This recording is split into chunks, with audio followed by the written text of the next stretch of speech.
Naglalahong pangarap ang paghinto ng programang senior high school sa Pilipinas.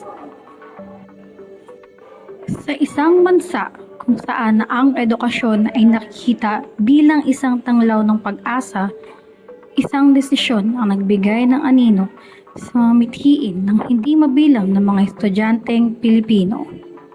Ang senior high school, isang mahalagang yugto sa paglalakbay sa edukasyon, ay maaring matigil na sa Pilipinas.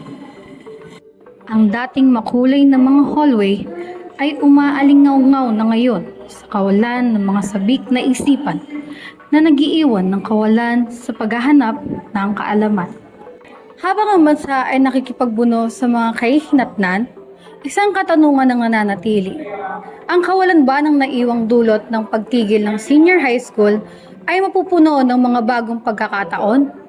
O ito'y mananatiling isang kabanata ng mga nawalang pangarap?